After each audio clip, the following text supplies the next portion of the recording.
Asia cup super 4 പോരാട്ടത്തിൽ India ബംഗ്ലാദേശിനെ തകർത്ത ഒരു മത്സരം. പക്ഷേ ഈ മത്സരത്തിന് ശേഷം ഏറ്റവും അധികം ഡിസ്കസ് ചെയ്യപ്പെടുന്നത് സഞ്ജു സാംസണാണ്. അതെന്തുകൊണ്ടാണെന്ന് വെച്ച് കഴിഞ്ഞാൽ നമ്മളറിയാം, സഞ്ജു സാംസൺ ഈ ഏഷ്യ കപ്പിൽ ഓപ്പണിംഗ് റോള് നഷ്ടപ്പെട്ട് മധ്യനിരയിൽ കളിക്കുന്നു.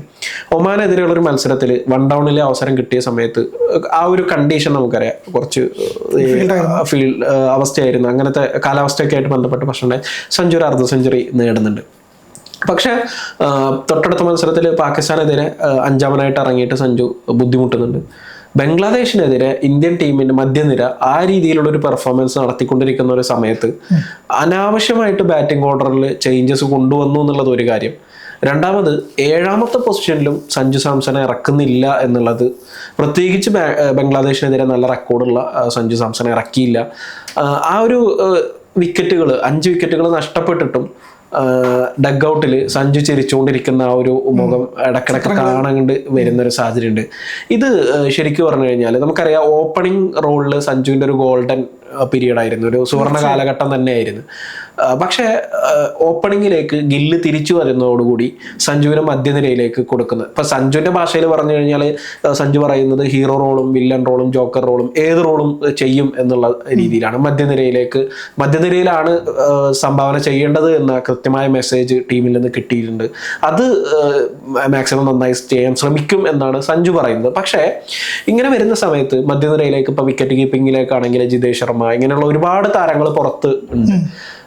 ഒരു സഞ്ജുവിന്റെ കരിയർ അവസാനിക്കുന്ന ഒരു ഘട്ടത്തിലേക്ക് കടക്കുകയാണോ T20 അന്താരാഷ്ട്ര കരിയർ? പ്രത്യേകിച്ചും ഇങ്ങനെ ഒരു ബാറ്റിംഗ് പോലും ആ അവസരം കിട്ടാത്തൊരു സാഹചര്യം വരുന്നത്. അതെ അതെ, തീർച്ചയായും. ഇപ്പം സൈഫ് പറഞ്ഞാൽ T20 കരിയർ അവസാനിക്കുകയാണെങ്കിൽ എനിക്ക് തോന്നുന്നില്ല. പക്ഷേ സഞ്ജുവിനൊരു പുതിയ വഴിത്തോ അല്ലെങ്കിൽ പുതിയ പരീക്ഷണത്തിലൂടെ കടന്നു പോകുന്നതെന്ന് പറയാൻ വേണ്ടി പറ്റില്ല. കാരണം സഞ്ജു 2018 മറ്റോ തുടങ്ങിയപ്പോൾ മുതൽ, ഈ കരിയർ ആരംഭിച്ചപ്പോൾ മുതൽ, 2015 ആരംഭിച്ച പോലെ, ഇപ്പം പറഞ്ഞ പോലെ തന്നെ സഞ്ജുവിൻ്റെ കരിയറിൻ്റെ അവസാനമാണെന്ന് ചോദിക്കുമ്പം അവസാനമാണെന്ന് എനിക്ക് തോന്നുന്നില്ല. പക്ഷേ സഞ്ജുവിൻ്റെ കരിയറിൽ ഒരു വല്ലാത്തൊരു ഘട്ടത്തിലൂടെ കടന്നു പോകുന്നത്. ഇതാദ്യമാണെന്ന് വെച്ചാൽ അങ്ങനെയല്ല. സഞ്ജുവിൻ്റെ ക്രിക്കറ്റ് കരിയറിൽ എന്നും പരീക്ഷണങ്ങൾ മാത്രമായിരുന്നു. ഇത്രയേറെ പരീക്ഷിക്കപ്പെട്ട അല്ലെങ്കിൽ ഇത്രയേറെ തഴയപ്പെട്ട ഒരു താരം ഉണ്ടോ ചോദിച്ചാൽ അതും സംശയമാണ്. ഇപ്പം ഇന്ത്യൻ ക്രിക്കറ്റിൽ വെച്ച് നോക്കുമ്പം ഇപ്പോൾ സൈഫ് പറഞ്ഞാൽ തന്നെ ഓപ്പണിംഗ് സ്ലോട്ടിൽ വന്നിട്ട് അല്ലെങ്കിൽ ടോപ്പ് ഓർഡറിൽ വന്നിട്ട് ഇത്രയേറെ ഒരു മികച്ച കരിയർ സുവർണ്ണ ഘട്ടത്തിലൂടെ കടന്നുപോയ ഒരു കാലമായിരുന്നു സഞ്ജുവിൻ്റെ കഴിഞ്ഞ വർഷം. ഒരു കലണ്ടർ വർഷത്തിൽ 3 T20 സെഞ്ചുറി നേടുന്ന ആദ്യ ബാറ്റ്സ്മാനാണ് Sanju. Back to back century ആയിരുന്നു. ബംഗ്ലാദേശിനെതിരെയും സൗത്ത് ആഫ്രിക്കയ്ക്കെതിരെ വന്നത് 50 ബോളിലും 47 ബോളിലൊക്കെ സെഞ്ചുറി അടിച്ചിട്ട് ഒന്ന് കരിയറിൽ സഞ്ജു സാംസൺ ആരാണെന്നും സഞ്ജു സാംസന്റെ പവർ എന്താണെന്നും ആ ഫാൻ ബേസ് വെറുതെ ഉണ്ടായതല്ലെന്നും തെളിയിക്കുന്ന ഒരു കരിയറിലൂടെ വന്നത്.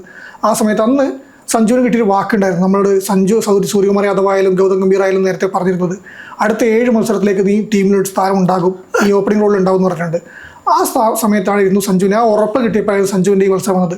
ഇപ്പോൾ ഈ പരമ്പരയൊക്കെ പോകുന്നതിന് മുമ്പ് സഞ്ജുവിൻ്റെ അവസ്ഥ നേരുന്നു. ജിതേഷ് ശർമ്മയ്ക്ക് പിന്നാലെയാണ് സഞ്ജുവിൻ്റെ പേര് പ്രഖ്യാപിച്ചത്. അത് മാത്രമല്ല, ചീഫ് സെലക്ടർ അജിത് അഗാക്കർ എന്ന് പറഞ്ഞത് സഞ്ജു രണ്ടാമത്തെ നിലയിലെ ടീമാണെന്ന് പറഞ്ഞു. നമ്മൾ ഗില്ലിന് ഇല്ലാത്തതുകൊണ്ടാണ് സഞ്ജുവിനെ ഓപ്പണിംഗ് കൊണ്ടുവന്നതെന്ന് പറഞ്ഞു. ഗില്ല് തിരിച്ചു വരുവാണ്, ഉപനായകൻ തിരിച്ചു വരുവാണെന്ന് പറഞ്ഞു. അവിടെ തീർന്നു. പിന്നെ വരുന്നത് ഈ പറഞ്ഞ പോലെ മിഡിൽ ഓർഡറിലേക്കാണ് വരുന്നത്, അല്ലെങ്കിൽ ഫിനിഷർ റോളിലേക്കാണ് വരുന്നത്. ഫിനിഷർ റോളിൽ സഞ്ജുവിനൊക്കെ മികച്ചത് ജിതേഷ് ശർമ്മയാണെന്ന്, 16 ഓവർ ശേഷം കളിക്ക് തീർക്കേണ്ടത് ജിതേഷിൻ്റെ സ്പോട്ടാണെന്നും യാതൊരു സംശയവും സഞ്ജുവിൻ്റെ ഫാൻസിനും ആർക്കും ഉണ്ടാവില്ല. അവിടെ കൊണ്ട് സഞ്ജുവിനെ ഇട്ടിട്ട് എന്ത് കളിപ്പിക്കാനാണെന്നുള്ള സംശയമുണ്ട്. ഇപ്പോൾ ഈ പറഞ്ഞ പോലെ തന്നെ ഒമാനെതിരെ 1 ഡൗൺ ഇറങ്ങിയപ്പോൾ സഞ്ജു തൻ്റെ ആ കണ്ടീഷനിൽ പോലും സഞ്ജു ചേർത്ത് നിന്നു, 50 നേടി, മാൻ ഓഫ് ദി മാച്ചായി മാറി. സഞ്ജുവിൻ്റെ റോൾ എവിടെയാണെന്ന് കൃത്യമായ ധാരണ മാനേജ്മെൻറ്റിനുണ്ട്. പക്ഷേ എന്നിട്ടും സഞ്ജുവിനെ തഴയുകയാണെന്ന് തന്നെ പറയേണ്ടി വരും. ഇന്നലെ 8ാം നമ്പറിൽ വരെ 8ാം നമ്പറിലേക്ക് മാറ്റി പറയുമ്പോൾ ഡഗ് ഔട്ടിൽ ചിരിച്ചുകൊണ്ടിരിക്കുന്ന സഞ്ജു സാംസണ് മാത്രമേ പറ്റൂ. ഇന്നലെ സോഷ്യൽ മീഡിയയിൽ മത്സരശേഷം വന്ന വീഡിയോകളായാലും ചിത്രങ്ങളായാലും എല്ലാം പറഞ്ഞ് സഞ്ജു സാംസൺ ആയിരിക്കും എന്താ എളുപ്പമല്ല. കാരണം സഞ്ജു മത്സരശേഷം പറഞ്ഞത്, ഇപ്പോൾ സൈഫ് പറഞ്ഞ മോഹൻലാലിനെയും കോട്ടയത്തും ലാലേട്ടൻ എന്തൊക്കെ റോൾ ചെയ്തു കഴിഞ്ഞ 40 വർഷമായിട്ട് അദ്ദേഹം ചെയ്യുന്ന റോള്, ഞാൻ ഇന്ത്യൻ ടീമിന് വേണ്ടി കളിക്കുമ്പം ഓപ്പണർ മാത്രമല്ല എല്ലാ റോളും ചെയ്യാൻ തയ്യാറാണെന്ന് പറയുന്നു. എല്ലാ റോളും ചെയ്യാൻ സഞ്ജു തയ്യാറാണ്. പക്ഷേ ടീമിന് വേണ്ടത് എന്താണ്? എല്ലാ റോളിലും ഒരാളെ കളിപ്പിക്കുകയാണെങ്കിൽ നിരവധി താരങ്ങളുണ്ടല്ലോ, ഇങ്ങനെ കൊണ്ടുവരാൻ കളിപ്പിക്കാൻ വേണ്ടതല്ലോ. ഏറ്റവും മികച്ച താരത്തെ കൊണ്ടുവന്ന് ഏറ്റവും മികച്ച അദ്ദേഹത്തിന് പെർഫോം ചെയ്യുന്ന സ്ഥലത്ത് കൊടുക്കുകയല്ലേ വേണ്ടത്. ഇപ്പോൾ സഞ്ജുവിൻ്റെ കരിയർ നമ്മൾ നോക്കുമ്പം ഓപ്പണറായിട്ട് ടോപ്പ് ഓർഡറിൽ അദ്ദേഹം കളിച്ചതും മിഡിൽ ഓർഡറിൽ കളിച്ച റെക്കോർഡ് നോക്കുമ്പോൾ നമുക്കറിയാം സഞ്ജുവിൻ്റെ 1ാം നമ്പർ 2ാം നമ്പർ ആദ്യത്തെ 3 നമ്പറിലല്ലാതെ വന്നപ്പം മിഡിൽ ഓർഡറിലെത്തപ്പം പെർഫോമൻസ് വളരെ ഡൗൺ ആയിട്ടുണ്ട്. എന്നിട്ട് പോലും അവിടത്തേക്ക് പിടിച്ചിടുന്നതിൻ്റെ അവസ്ഥ എന്താണ്? ഈ പറഞ്ഞ പോലെ ഇപ്പോഴത്തെ T20 ടീമിൻ്റെ കാര്യം പറയുമ്പോൾ വേറെ കാര്യം കൂടെ പറയേണ്ടതുണ്ട്. ഓപ്പണർമാരെ ഒഴികെ വേറെ ആർക്കും സ്ലോട്ട് ഫിക്സർ അല്ലാന്ന് എനിക്ക് സൂര്യകുമാർ യാദവിനെ നേരത്തെ പറഞ്ഞിട്ടുണ്ട്. ആ രീതിയിലാണ് ഇവരിപ്പം റൈറ്റ് ലെഫ്റ്റ് കോമ്പിനേഷൻ നോക്കുന്നു, അല്ലെങ്കിൽ കണ്ടീഷൻ നോക്കിയിടുന്നു. പക്ഷേ അത് പരാജയപ്പെടുകയാണ്. നമ്മൾ ഇന്ത്യയുടെ 8ാം നമ്പർ ഒരു ബാറ്റിംഗ് ഉണ്ടെന്ന് പറയുമ്പോഴും മിഡിൽ ഓർഡർ എന്നുള്ള പരാജയപ്പെട്ടതെന്ന് പറയുന്നത് തെറ്റുണ്ടെന്ന് എനിക്ക് തോന്നുന്നില്ല. അതിൽ ഓപ്പണർമാർ ഒഴികെ മറ്റേ ഹാർദിക് പാണ്ഡ്യക്ക് മാത്രം സ്ട്രൈക്ക് റേറ്റ് 100 മുകളിൽ വന്നിട്ടുള്ളൂ, വേറെ സ്ട്രൈക്ക് റേറ്റ് വന്നിട്ടില്ല. ആ ഒരു ഘട്ടത്തിൽ ഇപ്പോൾ സഞ്ജു ബെഞ്ചിലിരിക്കുവാണ്. സഞ്ജു വിക്കറ്റ് കീപ്പിങ്ങിലുണ്ട്, പക്ഷേ ബെഞ്ചിലാണ് ബാറ്റിങ്ങിൽ. ഇതിൽ സഞ്ജുവിന് എന്നാ മാറ്റം വരുന്നത്? സഞ്ജുവിനെ വീണ്ടും ഇവർ അവഗണിക്കുകയാണെന്നുള്ള സംശയമില്ല. സഞ്ജുവിന് തിരിച്ചു വന്നേക്കാം, വീണ്ടും ഗില്ല് മറ്റൊരു ഡ്യൂട്ടിക്ക് പോകുമ്പോൾ, അല്ലെങ്കിൽ ഗില്ലിന് വിശ്രമം കൊടുക്കുമ്പോൾ സഞ്ജു ഓപ്പണിങ്ങിലേക്ക് വന്നേക്കാം, സഞ്ജു തിളങ്ങിയേക്കാം. അടുത്ത മത്സരത്തിൽ സെഞ്ചുറി അടിച്ച തൊട്ടടുത്ത മത്സരത്തിൽ പിന്നെ ബെഞ്ചിലിരുത്തുന്ന താരം അല്ലെങ്കിൽ ടീമിൽ എടുക്കുന്ന താരം, അത് ഏകദിനത്തിലായാലും സഞ്ജു നേരത്തെ ഒരുപാട് കടന്നു വന്നിട്ടുണ്ട്. അത് ഒരു താരത്തിൻ്റെ ഒരു യുവതാരത്തിൻ്റെ കരിയറിന് തുടക്കത്തിൽ ഇങ്ങനെ കേട്ടേക്കാം. സോ എനിക്ക് സഞ്ജു ആദ്യം T20 വന്നപ്പം ധോണിയുടെ നായകൻ, ഇത് ഞാൻ കമൻറ്റ് കണ്ടാണ്, ക്ലിയർ ആയിട്ട് എനിക്ക് ഓർമ്മയില്ല, ഒരു സോഷ്യൽ മീഡിയ പോസ്റ്റ് കണ്ടാണ്. അപ്പോൾ അവസരം കൊടുക്കാതെ വയ്ക്കുമ്പോൾ 18 വയസ്സുകാരനാണെന്ന് എനിക്ക് തോന്നുന്നത് അന്ന സമയത്ത്. അപ്പോൾ സഞ്ജുവിന് കൊടുക്കാതിരുന്നത് എന്താണെന്ന് വെച്ചാൽ അരങ്ങേറിയിട്ടില്ല. സഞ്ജുവിന് ഇനിയും അവസരം ഉണ്ടല്ലോ എന്നാണ് ധോണി എന്ന് പറഞ്ഞിരുന്നു പറഞ്ഞു. അതുപോലെ തന്നെ സഞ്ജുവിന് ഇനിയും അവസരം ഉണ്ടെന്നാണ് പറഞ്ഞാണ് ഇവർ കൊണ്ടുപോകുന്നത്. പക്ഷെ സഞ്ജുവിന് എവിടെയാണ് ഇവർ അവസരം കൊടുക്കുന്നത് എനിക്കറിയില്ല. ഇത്രയേറെ സെഞ്ചുറി അടിച്ചിട്ട് അടുത്ത മത്സരത്തിൽ ബെഞ്ചിലേക്ക് വിധി, അത് വല്ലാത്തൊരു വിധിയാണ്, വല്ലാത്തൊരു അവസ്ഥയാണ്. സഞ്ജു ഇനിയും അത് കടന്നു വരും. സഞ്ജുവിനെ കൊണ്ടേ സാധിക്കും. സഞ്ജുവിൻ്റെ വിൽ പവർ അല്ലെങ്കിൽ മനക്കരുത് നമുക്കറിയാം. ഇന്നലെ ചിരിച്ചുകൊണ്ട് പറയുന്ന സഞ്ജുവിനെ നമുക്ക് കാണാൻ വേണ്ടി പറ്റും. സഞ്ജു തിളങ്ങും. പക്ഷേ ഇങ്ങനെ ഒരു താരത്തെ അപമാനിക്കേണ്ടതുണ്ടോ അല്ലെങ്കിൽ മാറ്റി നിർത്തേണ്ടതുണ്ടോ എന്നുള്ളതാണ് ചോദ്യമാണ് ബാക്കിയാവുന്നത്. തീർച്ചയായും ഈ സഞ്ജുവിനെ തഴഞ്ഞ് മാറ്റി നിർത്തുന്നു എന്ന് പറയുമ്പോൾ 2024 സഞ്ജുവിൻ്റെ ഒരു ഏറ്റവും മികച്ച കരിയറിലെ ഏറ്റവും മികച്ച വർഷമായിരുന്നു. ഓപ്പണിംഗ് റോളിൽ ഇറങ്ങുന്ന 3 സെഞ്ചുറികൾ നേടുന്ന അഭിഷേക് ശർമ്മേനായിട്ട് മികച്ച ബാറ്റിംഗ് ഓപ്പണിംഗ് കൂട്ടുകെട്ട് ഉണ്ടാക്കുന്നുണ്ട്. പക്ഷെ 2025 വരുന്ന സമയത്ത് ഇംഗ്ലണ്ടിനെതിരെ നടന്ന ആ പരമ്പര സഞ്ജുവിന്റെ കാര്യത്തിൽ ഒരുപാട് പ്രശ്നങ്ങൾ, ഒരുപാട് ചോദ്യചിഹ്നങ്ങൾ ഉയർത്തിയിട്ടുണ്ട്. 2025 സഞ്ജുവിന്റെ കണക്ക് എന്ന് പറയുമ്പോൾ സ്ട്രൈക്ക് റേറ്റ് 120 താഴെയാണ്. 120 റൺസ് 17 ശരാശരിയിലൊക്കെയാണ് സഞ്ജു സ്കോർ ചെയ്തിട്ടുള്ളത്. അപ്പൊ ഇങ്ങനെ വരുന്ന സമയത്ത് നമ്മളിപ്പോൾ നിലവിലെ കഴിഞ്ഞ മത്സരത്തിലെ ഒരു ബാറ്റിംഗ് ഓർഡറിലെ ചേഞ്ച് നമുക്ക് നോക്കാം. 1 ഡൗൺ ആയിട്ട് വരുന്നത് ശിവൻ ദുബെയാണ്. എന്ത് ലോജിക്കിന്റെ അടിസ്ഥാനത്തിലാണ് ശിവൻ ദുബെ അവിടെ 1 ഡൗൺ ആയിട്ട് വന്നത് എന്നുള്ളത് മനസ്സിലാവുന്നില്ല.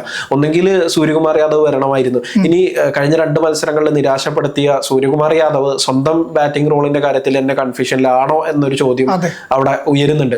പിന്നെ തിലക് വർമ്മ വരുന്നു. ഇത് ലെഫ്റ്റ് റൈറ്റ് അങ്ങനത്തെ ഒരു ലോജിക്ക് പോലും ഉണ്ടായിരുന്നില്ല എന്നുള്ളതാണ് ഇന്നലത്തെ ഒരു ഇതിനകത്ത് അവരങ്ങനെയാണ് പറയുന്നത്. പല മത്സരത്തിൽ ലെഫ്റ്റ് റൈറ്റ് കോംബോ.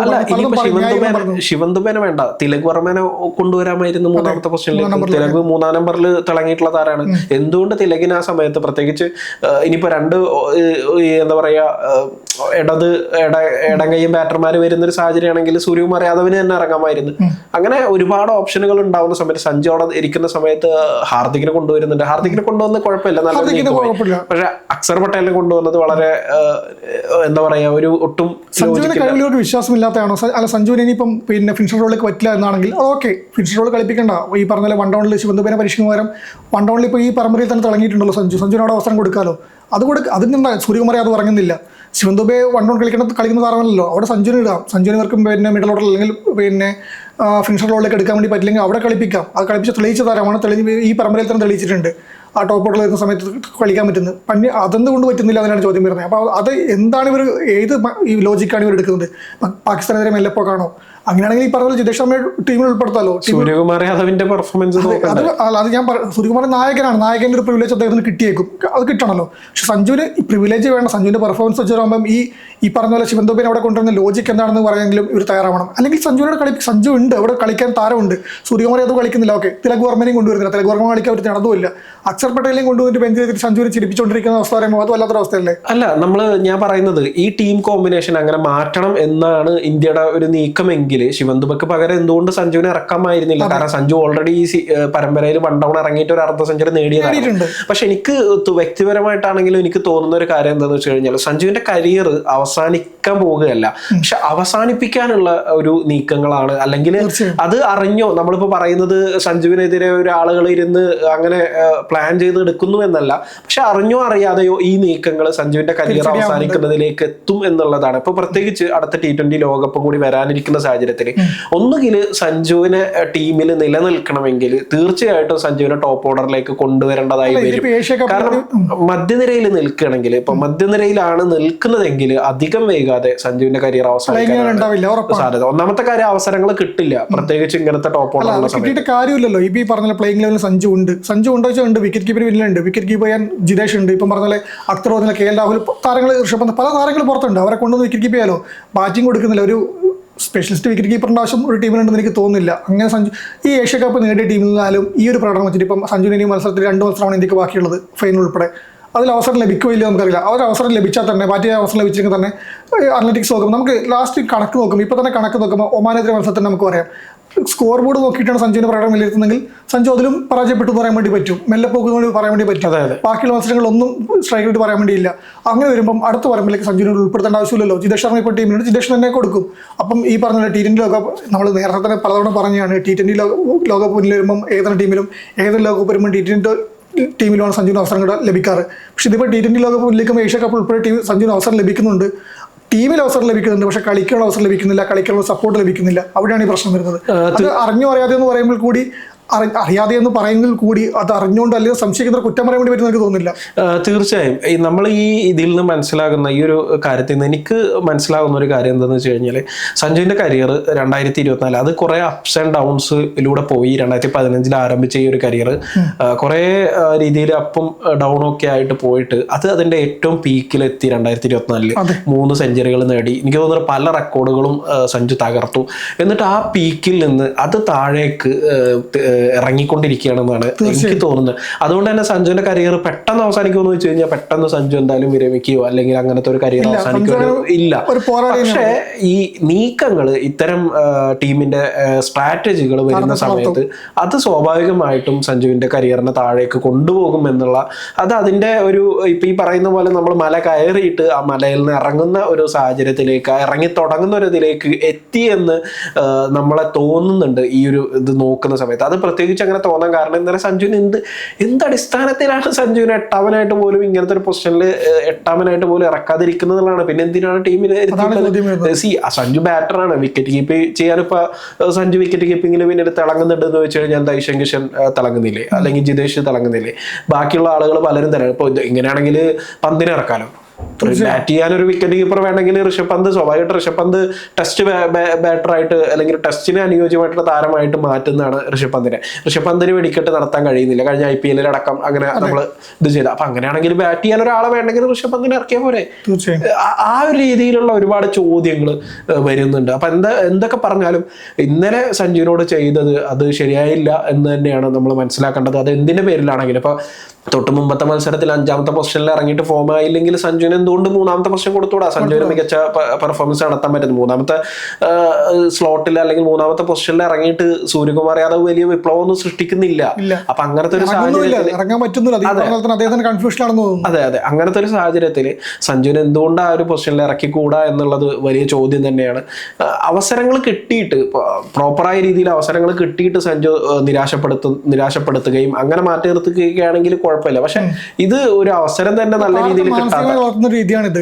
പറയുമ്പോൾ തന്നെ ഏത് മറ്റേ ഫോമിലാണെങ്കിൽ കൂടി ഇങ്ങനെ സ്ഥിരത ടീമിലുണ്ടോ എന്ന് ഉറപ്പില്ലാതിരിക്കുന്ന അവസ്ഥ, ടീമിൽ തന്നെ ബാറ്റ് കിട്ടുമെന്ന് ഉറപ്പില്ലാത്ത അവസ്ഥ.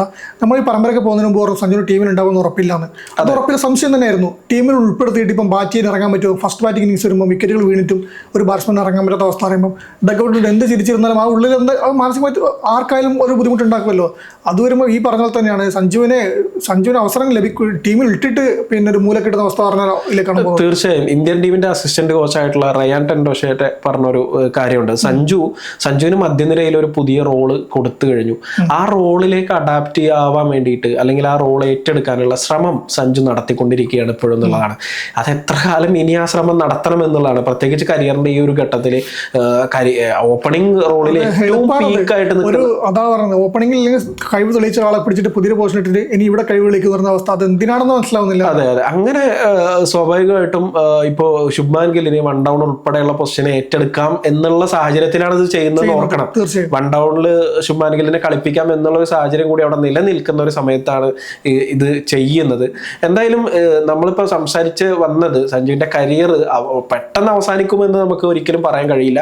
പക്ഷെ അതിന്റെ ഒരു ഇതിലേക്ക് ഈ പറയുന്ന ഒരു നീക്കങ്ങൾ അറിഞ്ഞോ അറിയാതെയോ അങ്ങനെ സഞ്ജുവിന്റെ കരിയർ അവസാനിക്കുന്നതിലേക്ക്, അല്ലെങ്കിൽ സഞ്ജു ഇന്ത്യൻ ടീമിനെ സംബന്ധിച്ച് സഞ്ജു ഒരു അപ്രസക്തമാകുന്നതിലേക്ക് കാര്യങ്ങൾ എത്തുന്നുണ്ട് എന്നത് തന്നെയാണ് മനസ്സിലാക്കേണ്ടത്. ഇന്നലെ ഏഴാമത്തെ പൊസിഷനിൽ പോലും ഇറക്കിയില്ല എന്നുള്ളത് ഒരു വലിയ രീതിയിൽ ചോദ്യങ്ങൾ ഉയർത്തുന്ന ഒരു കാര്യം തന്നെയാണ്. അതാണ് നമ്മൾ ആ ഒരു ആശങ്കകളാണ് നമ്മൾ പങ്കുവെക്കുന്നത്. പക്ഷെ സഞ്ജുവിന്റെ ഒരു കഴിവിൽ കോൺഫിഡന്റ് ആണ്. അപ്പോൾ ഇനി കാലം മുന്നോട്ട് പോകാം, ആരാധകരുടെ കഴിയും, അത് എത്രയും പെട്ടെന്ന് തിരിച്ചു വരട്ടെ, അവസരം ലഭിക്കട്ടെ തന്നെ പ്രതീക്ഷിക്കണം. അതെ, തീർച്ചയായും അവസരങ്ങൾ ലഭിക്കട്ടെ എന്ന് തന്നെയാണ് നമ്മൾ ആഗ്രഹിക്കുന്നത്. സഞ്ജു എന്തായാലും തിരിച്ചു വരട്ടെ. കുറച്ചു കാലം കൂടി സഞ്ജുവിന്റെ ആ ഒരു ബാറ്റിംഗ് കണ്ട്, ആ ഒരു ശൈലിയും വെടിക്കെട്ടും ഒക്കെ കണ്ട് നമുക്ക് ആസ്വദിക്കാൻ കഴിയട്ടെ എന്ന് നമുക്ക് ആശംസിക്കാം. അതെ.